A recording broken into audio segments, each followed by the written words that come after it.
ক্ষমতাচ্যুত প্রধানমন্ত্রী শেখ হাসিনা ও তার পরিবার রূপপুর পারমাণবিক বিদ্যুৎ কেন্দ্র থেকে $500 কোটি বা 50,000 কোটি টাকা আত্মসাৎ করেছেন।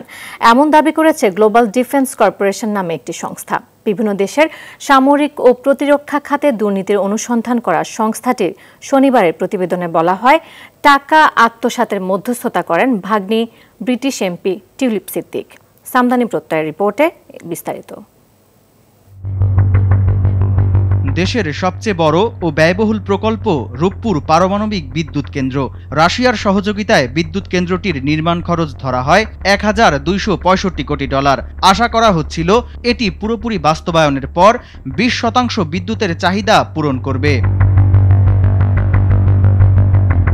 শনিবার গ্লোবাল ডিফেন্স কর্পোরেশন প্রকাশিত এক প্রতিবেদনে দাবি করা হয়, এই প্রকল্প থেকে $500 কোটি বা বাংলাদেশি টাকায় 50,000 কোটি টাকা আত্মসাৎ করে শেখ হাসিনা ও তার পরিবার।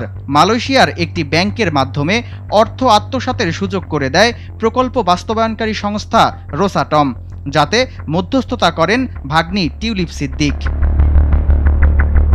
প্রতিবেদনটিতে বলা হয়, এই মধ্যস্থতার বিনিময়ে পাচার করা অর্থের 30% পেয়েছেন টিউলিপ, শেখ রেহানা ও পরিবারের কয়েক সদস্য। 2013 সালে রাশিয়ার প্রেসিডেন্ট পুতিনের সঙ্গে শেখ হাসিনার সাক্ষাতের সময় সঙ্গী হয়েছিলেন টিউলিপ সিদ্দিক। গ্লোবাল ডিফেন্স কর্পোরেশনের দাবি, সে সময় ঢাকা মস্কোর $1 বিলিয়ন অস্ত্র চুক্তির মধ্যস্থতাও করেন তিনি। 2009 সালে প্রচ্ছায়া লিমিটেড নামে একটি ভুয়া কোম্পানি চালু করেন টিউলিপ সিদ্দিক, তার মা শেখ রেহানা ও তার চাচা তৎকালীন প্রধানমন্ত্রীর প্রতিরক্ষা উপদেষ্টা তারিক আহমেদ সিদ্দিক। যুক্তরাষ্ট্রেও জুমানা ইনভেস্টমেন্ট নামে একটি কোম্পানি রয়েছে তাদের। গ্লোবাল ডিফেন্স কর্পোরেশনের অভিযোগ, এই কোম্পানির মাধ্যমেই বিভিন্ন দেশের অফশোর অ্যাকাউন্টে অর্থ পাচার করতেন শেখ হাসিনা ও তার পরিবারের সদস্যরা। সামদানি প্রত্যয়, RTV।